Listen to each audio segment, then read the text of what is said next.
Hello, today we're going to be reacting to Psychology of the Orb of Dominance Lore Theory by Xatrix. I think he has really good Minecraft videos, as well as MatPat. I just combined the lore, and I honestly, I just typed it all into a Google Doc, which I mentioned many times, but make sure to go check that out. It's in my post.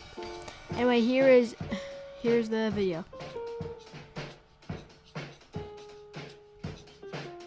Endless of heart, infinite of sight, blessed be your burning, fervent crusades of purification, the very purging of all that fills our endless void. Let us soon return to perfect nility once more, as we always have been, as we never were. Guide us, fragments of Ender, guide us that so we may be one with you again. Within Minecraft Dungeons, the main driving force of the story in almost every location is because of the actions of one of the Minecraft universe's most prominent villains. A villain cruel, manipulative, but so intelligent. This is the Orb of Dominance, also known as the Heart of Ender, when it takes its true form within its home dimension, the End. They're easily the most fleshed out villain of any Minecraft game. Not that there's much competition with the others, such as the Ender Dragon with not much character to go off of, or the Great Hog from Legends, which barely got any screen time or nearly as much development as his gen. I think the Heart of Ender is called the Heart of Ender is because I think he's become one with the End, and that's he used to just be Ender, I guess, but that's just my theory why the Heart of Ender. The Heart's objective isn't as immediately obvious as the Great Hog's. It's clear the Great Hog and his piglins wanted to conquer the overworld for more land, resources, and so forth. It's all about power for such rulers. Though, in Dungeons, while the Heart of Ender attempts much of the same through Archie in an effort to take over the world, it doesn't immediately make sense for it to do so for its own reasons. It doesn't necessarily need resources like food or land, the things that drive these sorts of conflicts. But it's had its goals since before the Arch-Illager. Archie had laid claim to it. It doesn't truly need anything at all.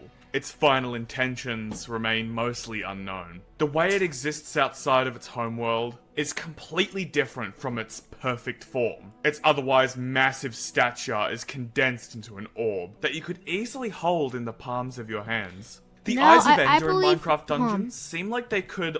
No, I believe it's more of the Well of Fate kind of situation where the hosts can, like, interact with the overworld using the Well of Fate. It's like that, but cramped to the size of a controller.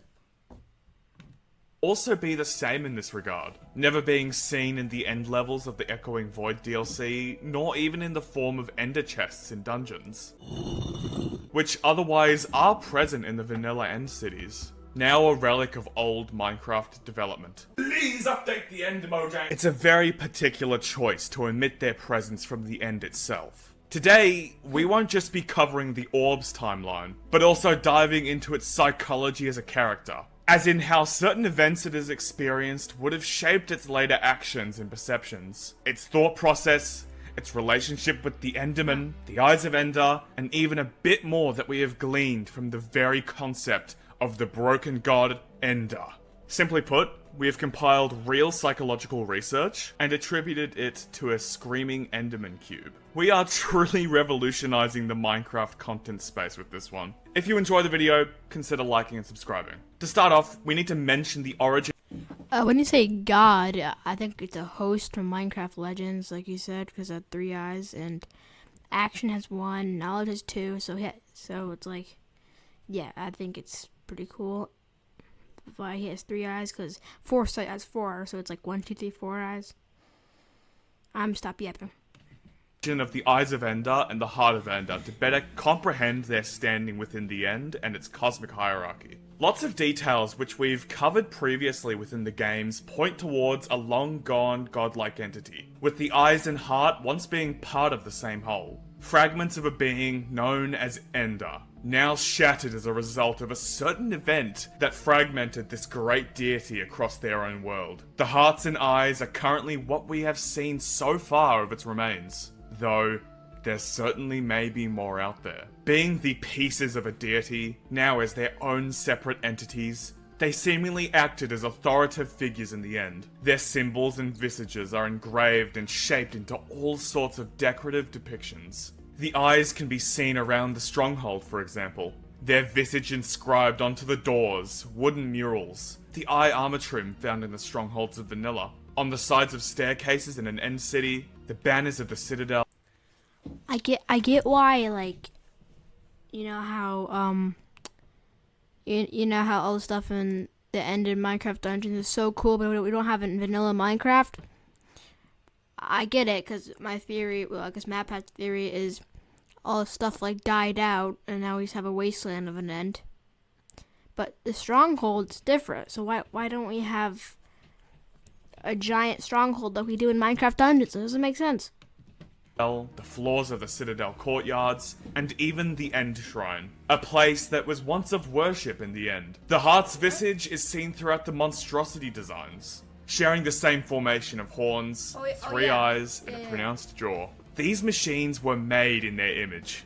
The Lanterns of the Gale Sanctum, a space we know beings of the End shared with villagers and illagers, depict this visage as well. The books in the Stronghold Vault share this horned shape of its head, and multiple doorways in the End having these same horns. The Dark Armor, which is worn by the Illager Royal Guard during Archie's reign, a reign heavily influenced by the Heart, have this same shaping to them too. This same visage can also be seen briefly as Archie approaches the door leading to the cavern where the orb was held. Likely remnants of what High Block Keep once was in the past, which is something we discuss in more detail in the Broken God theory. This fortress was once run by beings of the End, and it seems that even back then, the soldiers here wore the same type of armor as seen with the Titan's Shroud, a unique variant of the Dark Armor. Its description states that tales associated with it have been passed down for generations, meaning it's older than even Archie's reign, likely from this era of old High Block Keep. Their place within the End's hierarchy seems to have been extremely grand, which makes sense given their apparent origin, but things seem to have changed since those days. This level of importance and worship within their world would have given these creatures a lot of ego, being heavily revered simply for being who they are. Safe to say, it would have gone to their heads after a certain point. Nowadays, though, they seem to have been taken out of the equation, with these powerful beings drawing their perfect forms and full power from the End itself. They've been abandoned by their own people across various worlds, as the artifact-like forms they take outside of their endless void. The ultimate goal of the Enderman, as stated within the Minecraft game design book, is to collapse all dimensions by displacing blocks that are key to the world's existence. To bring everything to nothingness is to make it more voidic. More like the End. Something we've suspected the eyes and know that the Heart of Ender are able to... It's like how animals, like, make... I'm pretty sure animals, like, they make everything their habitat. Do. Though at a far faster and aggressive pace. They seemingly share this goal, as they ventured across Minecraft's dimensions, such as the Nether, and eventually the Overworld, to attempt to achieve this. Within the creation of the Warped Forests, the small amounts of purple fungi seen in Minecraft Dungeons' Warped Forest level and Minecraft Legends cutscenes indicate that the Heart of Ender was also here, its corruption being notably purple and pink in appearance. Wait, hold on. Its corruption was cut short. Wait a second. Does that mean everything pink is related to Ender? Is Twitch Ender?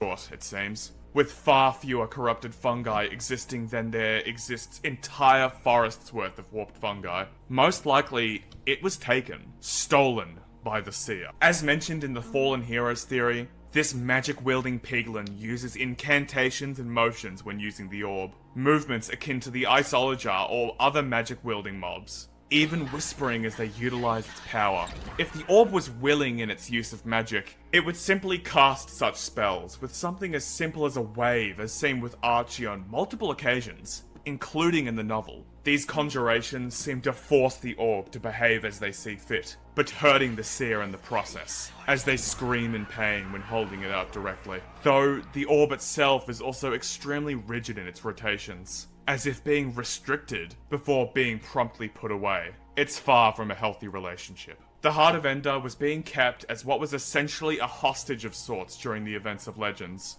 being used directly to corrupt a beacon core, enchanting the Great Hog's spear. Yeah, I think about that a lot. It's like all the Minecraft games, they're all really just fighting the Heart of Ender, because honestly, the Ender Dragon might be the Heart of Ender, like a reincarnate, but that's just a theory of mine. In Minecraft Legends, you have to defeat the Heart of Ender, and in Minecraft Legends also, because the Seer has the Orb of Dominance, also known as Malgosha. Or even likely being the reason they could obtain obsidian to create the nether portals used in the invasion upon the overworld. The End, at the time, seemed to have helped with the overworld's war efforts, in ways we have both mentioned and have yet to explain, clearly working alongside them in an effort to save the heart, forming a tight-knit alliance in the process. After the war upon the overworld, the Seer falls, though the exact events remain uncertain and shrouded in mystery as of right now. Before you say anything about it possibly affecting this, no, the movie isn't canon. I said it in the first 3 seconds of my video about it. How were there so many comments saying no? How did you not watch the first 3 seconds before leaving a The orb would have felt trapped in this situation, being forced to act against its own will and hurting its captor in the process. This event shows effects even nowadays, through the form of what appears to be intrusive memories, seen through references to similar situations like with Archie when he ponders a life he wishes he could have, but can't. Wise Illager, once you're on a ride that can't be stopped, it's best to figure out a way to enjoy it. Likely venting its own experiences with the Seer. Being taken in such a way deeply affects a person in ways they may not even realize until later on. They may exhibit different behaviors, from irritability and symptoms of anxiety, such as feeling constantly on edge. Hypervigilance, the heightened state of constantly trying to assess potential threats, is still prevalent through its behaviors and way of thinking. As Thord, an Illager evoker who once bullied Archie as a child, attempts to accuse him of cowardice, the orb immediately gives into its temper, saying, He is a threat to you and your power. Make an example of him. Immediately followed by this statement. Now. The novel describes Archie's reaction to this, stating, Archie recoiled at the idea of taking out Thord on the spot. With the power he had in his command, the bully was no longer a real threat to him. At least, not physically. He didn't want to be a ruler that he thought Thord would be. A tyrant that ruled by fear. Thinking this, the orb remarks, Is the fortress from the Snowy Tundra actually the mansion that Archie used to live in? It's better to rule with fear than to be conquered. It doesn't end here either. In this scenario, the orb is practically losing its cool. If the bully could paint him as a coward, his rule over the Illagers would be as short as he was, and as brutal as Thord. Remove him. Archie was about to do just that, but he stops himself with the novel saying, then he realized that he'd been about to make a mistake. If he removed Thord, it might end any troubles with the bully, but it would make him seem like maybe Thord was right, and that he had struck too close to home. Don't worry about that. Archie ignored the orb. At this moment, it's paranoid and doesn't think this moment through. When the situation is said and done, the orb doesn't necessarily disagree that ignoring it was the right thing to do in that moment. The novel describing it says, he told himself he'd been right to ignore the Orb of Dominance's advice about the bully. For now. Later on in the novel, Archie realizes that Walder, one of the Illager evokers who acted as his advisor, did not share the fact that Thord was stealing resources from the Fiery Forge. In response, the orb states, You cannot trust anyone but yourself. a clear insight into its own hyper-vigilant perspective. Since its entire world was flipped, being respected, worshipped, and revered in the end, its newfound emotional outbursts, where it essentially loses its line of thinking, would have been a result, fearing the loss of its control over what it believes to be something it's owed. The way it Okay, by the way, I don't think this guy thinks that the Enderlings they built the End City, but I think it was like an ancient civilization, from game theory, how they theorize about that. encourages Archie to rule over his subjects is through fear. This concept of power would have been a lot more tyrannical in nature, so it likely did much the same in its time with the Enderman, being harsh and demanding, but not as paranoid. In a similar way, the Eyes of Ender were likely the same way in their treatment of their subjects, being the reason they've also been left out of the end. The dragon seems to be tyrannical in nature too, with the use of the Free the End advancement in-game, and confirmation from Jeb that the Enderman and Ender Dragon do not like each other. The Ender Dragon and Enderman, they are fighting each other. They don't like each other. In the fight against the Ender Dragon, they're actually fighting it as well. And since the orb seems to heavily align itself with the Ender Dragon in the imagery and statues depicted in High Block Keep, the reason the Enderman may have left it behind could be the same reason they hate the Ender Dragon. After the defeat of the Seer, the orb rejoined its people, helping them to make grand structures in collaboration with the residents of the overworld. On top of its tyrannical rule, as well as its outbursts, the Endermen would eventually turn on it, as they would with all the others who had been in charge of the End. During the events of the novel, Archie wonders early on about the previous wielder of the Orb of Dominance, and why they might have left the orb behind. And this cycle of questioning brings up a concern for him. And would they be coming back? No one could ever claim from you. Archie wondered how the Orb of Dominance could possibly know that for sure. Then, he again decided that he didn't want to know the answer, which was probably wrapped up in how the orb had fallen into his hands in the first place. The Orb of Dominance knows that no one is coming back for it. After all, there's a reason that it was hidden away in the first place. Even Archie realizes this after he's become aware that the orb has been manipulating him. Archie wondered if someone else had laid claim to the Orb of Dominance before. Had they become its servant as well? If so, how had they managed to free themselves from it? Could he hope to do the same?